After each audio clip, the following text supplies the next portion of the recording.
Witam wszystkich. Dzisiaj mamy M43TU. Właścicielowi tutaj cieknie spod pokrywy łańcucha rozrządu. Ta pokrywa w tych silnikach jest dwuczęściowa, no i po środku jest taka gumowa uszczelka, a przynajmniej ona powinna być gumowa. No jak widać tutaj zażygany olejem. Jeszcze mówił, że jest tu jakiś wyciek, prawdopodobnie spod termostatu, także też przy okazji można się temu przyjrzeć. Także jedziemy po kolei. Najpierw oczywiście ściągamy paski. Z tym raczej nie powinno być problemu. Potem należałoby opróżnić układ chłodzenia. Oczywiście jak już silnik troszkę sobie ostygnie, żeby się nie poparzyć, nic żeby się nie stało. No i zaczynamy odkręcać. Najpierw ten zawór EGR. Tutaj są 3 śruby dziesiątki. Myślę, że żaden problem, żeby je po prostu odkręcić. Tutaj jest jeszcze opaska. Upewniamy się, że mamy jakieś zastępstwo. No i ściągamy przynajmniej z jednej strony. Tutaj jeszcze była opaska oryginalna, więc używam mojego oryginalnego śrubokręta.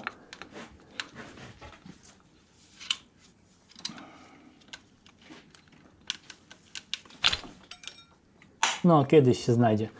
Także ściągamy z jednej strony, z drugiej strony jest tutaj zwykła taka złączka. Wystarczy ścisnąć z dwóch stron i powinno raczej bez problemu zajść. No i zaczynamy odkręcać resztę. Najpierw jeszcze wtyczki. Tutaj mamy wtyczkę czujnika wałka rozrządu. Odpinamy wszystko, co widzimy. Odsuwamy sobie te wtyczki gdzieś na bok. No i zaczynamy odkręcać ten uchwyt.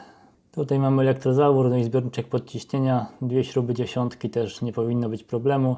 Można sobie ściągnąć tą linię podciśnienia i go gdzieś odłożyć na półkę, albo po prostu położyć na silniku bez ściągania. No i ściągamy czujnik położenia wałka rozrządu, tutaj jest hex rozmiar 5. Upewniamy się, że śruba jest czysta, żeby dobrze złapać tym heksem, no i odkręcamy. Wyciągamy cały ten czujnik, tylko zwracamy uwagę, czy ta uszczelka jest na nim, o ile w ogóle ona tam jest, bo może jej nie być. Tu jeszcze odpinam termostat. No i jedziemy z odkręcaniem termostatu. Kolejne 3 śruby dziesiątki. Zanim go całkiem ściągniemy, jeszcze najlepiej sobie ściągnąć tą rurę, póki jest ten termostat w miarę sztywny. Wyciągamy termostat. Patrzymy, co tam się dzieje w środku. No tutaj ewidentnie już był wyciek, bo coś tu jest mocno zasypione, także nie dziwne, że coś ciekło. No bierzemy się za górę, odkręcamy, wyciągamy tą półkę filtra i ściągamy pokrywę zaworów. Tutaj jeszcze jest ta jedna rurka z chłodzenia. No i po kolei ruszamy śruby, najlepiej sobie powoli na krzyż. No i chyba nie muszę mówić, że silnik powinien być w miarę zimny. Najpierw wszystkie ruszamy, a potem je po prostu odkręcamy. No i ściągamy całą tą pokrywę zaworów. Zwracamy uwagę na te podkładki gumowe, czy one są jeszcze gumowe, czy nie są już twarde jak skała, bo wypadałoby je wymienić. Tutaj akurat właściciel niedawno wymieniał uszczelkę pod pokrywą, no i też wymieniał te gumki, więc one są akurat spoko. No i po kolei odkręcamy te wszystkie śruby trzymające pokrywę łańcucha. Tutaj też są dziesiątki, myślę, że nie będzie z nimi żadnego problemu. Jeżeli ktoś ma wątpliwości, można sobie na taki kartonik, chociaż one są wszystkie takie same, więc nie powinno być z nimi problemu, mogą być raczej pozamiennie skręcone. No i bierzemy i ściągamy delikatnie tą pokrywę, o ile w ogóle będzie chciała zejść. No i pod spodem staramy się, żeby ta uszczelka i żeby nam nic nie zaczęło wpadać do silnika, zwłaszcza jeżeli nie ściągamy tej dolnej części. Tutaj na tej pokrywie były ślady oleju, także pewnie to stąd ciekło. No ale wracamy do uszczelek, ściągamy tą górną część, jeżeli jesteśmy w stanie. No i tutaj właśnie warto zaznaczyć, że ta uszczelka może być w całości. Nie jestem do końca pewny dlaczego. Myślę, że to może ktoś mi poprawi w komentarzach, jeżeli wie więcej na ten temat. Wydaje mi się, że to jest dlatego, że w początkowych okresach produkcji albo w tej wersji pierwszej tego silnika ta uszczelka była po prostu jako jedna całość, natomiast potem w pewnym momencie została zastąpiona przez dwie niezależne części, górę i dół, także można to łatwo wymienić. Natomiast nawet w sam naprawem jest napisane, żeby się nie zdziwić, jeżeli dostaniemy jako część zamienną dwie niezależne uszczelki. Także jeżeli komuś się zdarzy, że będzie miał jedną, znaczy jako jedną całość, to też nie powinno być specjalnie problemu, także bez paniki po prostu trzeba tę uszczelkę przeciąć w tych dwóch miejscach. No i jak widać na tym zdjęciu ukradzionym z internetu, to łączenie uszczelek nie jest kawałkiem uszczelniającym, to jest tylko takie łączenie we wnętrzu silnika, więc nawet jeżeli to jakoś krzywo przytniemy, to nic się specjalnie nie powinno stać. No i zakładamy po prostu nową część tam, którą wymieniamy. Oczywiście warto też zwrócić uwagę, że przy cięciu, żeby nam nic do silnika nie wpadło, jeżeli ściągamy tylko tą górną pokrywę. natomiast nie ściągamy tej dolnej. No i tak samo ja tutaj zrobiłem, że ściągałem tylko górę. No i to, co oczywiście warto zaznaczyć, że lepiej ściągnąć sobie obie, natomiast żeby ściągnąć dolną część, trzeba między innymi odkręcić koło pasowe, co już nie jest takie proste. I oczywiście mógłbym próbować jakimś kluczem udarowym i pewnie bym to odkręcił, natomiast no, nie jest to coś, co chciałbym ryzykować, zwłaszcza w nie swoim samochodzie, no, więc uznaliśmy wspólnie z właścicielem, że odkręcimy tylko górną połowę i wymienimy tylko te górne uszczelki. Tym bardziej, że zacieki były też z góry, więc myślę, że nie ma sensu odkręcać dołu tak bez powodu. Natomiast żeby to zrobić dobrze i porządnie, no to oczywiście trzeba mieć narzędzie do tego, które wygląda mniej więcej tak. To jest po prostu blokada do koła pasowego, żeby je porządnie zablokować i w ten sposób odkręcić. No tak jak mówię, są różne tam mniejsze lub bardziej takie ciekawe metody odkręcania tych śrub, także pewnie udarem by się to udało, natomiast nie chciałem jednak ryzykować tak bez blokady porządnej, no bo to nie moje auto, także wiadomo. Także ściągamy tą gumową uszczelkę, a przynajmniej ona jeszcze powinna być gumowa. Ta już była taka dość mocno twarda i jeszcze z silikonem na sobie, także ktoś tu ewidentnie był. No i cały czas zwracamy uwagę, żeby przy ewentualnych manewrach w tym miejscu nic nam nie wpadało do silnika, a przynajmniej żeby nie było tego za dużo. No i tutaj jeszcze wypadałoby wyczyścić tą powierzchnię, gdzie jest przykręcony termostat. Oczywiście najpierw zatykamy te wszystkie wloty do silnika jakimiś szmatami czy czymś takim, żeby wszystko, co tutaj spada, żeby nie wpadało nam do środka. No i po kolei czyścimy czym się da, co możemy, jakąś żyletką, jakimś ostrzem, czymkolwiek, skrobakiem, co mamy pod ręką, to żeby to jak najlepiej wyczyścić, tą powierzchnię. No i tak samo sama ta pokrywa, też wypadałoby ją wyczyścić, zwłaszcza, że była zażygana olejem, także tutaj właściciel jedzie pędzelkiem.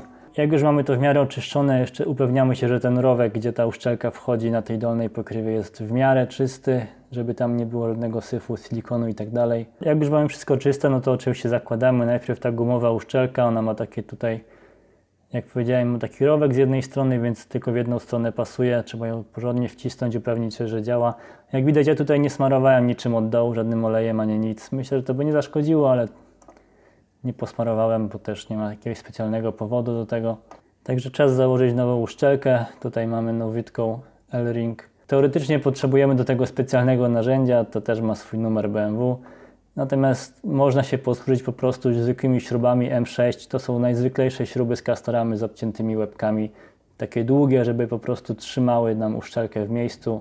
Wkręcamy sobie kilka w te otwory, nawet delikatnie dosłownie na parę zwojów, żeby tylko się trzymały. No i w ten sposób możemy umieścić uszczelkę na naszej powierzchni i ona się powinna trzymać, kiedy będziemy zakładać pokrywę silnika. Także zakładamy uszczelkę, no i jak widać bez problemu wchodzi. Upewniamy się tylko, żeby nie zawinęła się gdzieś nad tą gumową uszczelką. Teraz instrukcja mówi, żeby tutaj posmarować olejem tą górną połowę i użyć znowu specjalnego narzędzia BMW, które wygląda jak zwykły kawał blachy. Oczywiście ja tego narzędzia nie mam, także tutaj się też można posłużyć jakimś kawałkiem blachy. Myślę, że nikt nie będzie specjalnego narzędzia kupował. Jakiś cienki kawał blachy, ewentualnie jakaś, nie wiem, paca malarska, może szeroka szpachelka też by pomogła. Chodzi generalnie o to, żeby się ta uszczelka gumowa nie podwinęła, kiedy będziemy tą górną pokrywę zakładać. Natomiast ja tutaj próbowałem taką cienką folią, to jest po prostu koszulka na dokumenty, ale ona jest niestety zbyt cienka i zbyt taka luźna, żeby dobrze trzymała. Natomiast instrukcja mówi o tym, żeby tutaj uszczelkę posmarować i górę tej folii też, górę tej blachy w zasadzie też posmarować, żeby właśnie przy zakładaniu tej górnej pokrywy, żeby to się ładnie wślizgnęło. No i tak jak powiedziałem, głównym celem tego zabiegu jest to, żeby ta uszczelka gumowa nam się nie podwinęła nigdzie. Tutaj jak widać mi się właśnie podwinęła z jednej strony, także jak tylko założymy, to natychmiast skontrolujemy, czy to wszystko jest na pewno dobrze ułożone, czy nam się nie podwinęła.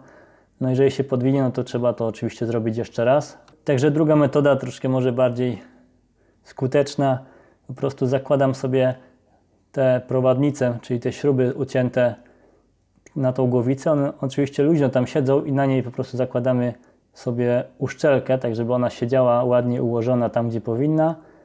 I w ten sposób można tak pod kątem założyć tą osłonę, w ten sposób, żeby docisnąć tę uszczelkę gumową, jednocześnie, żeby ona się nie podwinęła nigdzie. No i cały czas mamy zapewnione, że nasza uszczelka metalowa jest ułożona tak, jak powinna być. No i tam mi się właśnie udało w ten sposób założyć, żeby się to wszystko ładnie zgrało, wszystkie powierzchnie, żeby się dopasowały, no i też ta gumowa uszczelka się nie podwija nigdzie, ona powinna być dociśnięta ładnie i równo przez tą metalową osłonę, także kontrolujemy jeszcze raz, czy na pewno ładnie siedzi, czy nigdzie się nie podwinęła. No i dokręcamy sobie tą pokrywę przynajmniej kilkoma śrubami, też nie jakoś specjalnie mocno, niczego nie dociskamy, tylko tyle, żeby lekko ta śruba weszła, żeby oparła się główką o samą tą pokrywę, tak żeby jeszcze była jakaś tam swoboda ruchu samej pokrywy. No i przykładamy pokrywę zaworów tylko bez uszczelki, która jest pod nią i dokręcamy tylko tymi 2 śrubami, które są najbliżej tej pokrywy przedniej. No i też nie dokręcamy tego jakoś specjalnie mocno, tylko tyle, ile wejdzie śruba, no i główka się oprze o samą pokrywę głowicy, no i to w zasadzie tyle no i dzięki temu pokrywa zaworów nam dociśnie tą przednią pokrywę tyle, ile powinna być. Jeżeli mamy jakieś wątpliwości, można sobie nawet jeszcze lekko docisnąć ręką. No i jak jest tak dociśnięta, to wtedy dokręcamy już porządnie te śruby, które trzymają tą przednią pokrywę. Najlepiej też jakoś tak na krzyże sobie dokręcać, tak żeby nie były wszystkie w jednym miejscu. No i oczywiście silnik już powinien być w tym momencie całkowicie zimny. Śruby dokręcamy momentem 15 Nm. No i jak już dokręcimy tą przednią pokrywę, to wtedy można sobie tą górną ściągnąć, odkręcić i normalnie zakładać. Także zakładamy ponownie uszczelkę, chyba że jest już twarda, no to oczywiście ją wymieniamy. No i ewentualnie pasowałoby jeszcze użyć jakiegoś silikonu wysokotemperaturowego do silnika.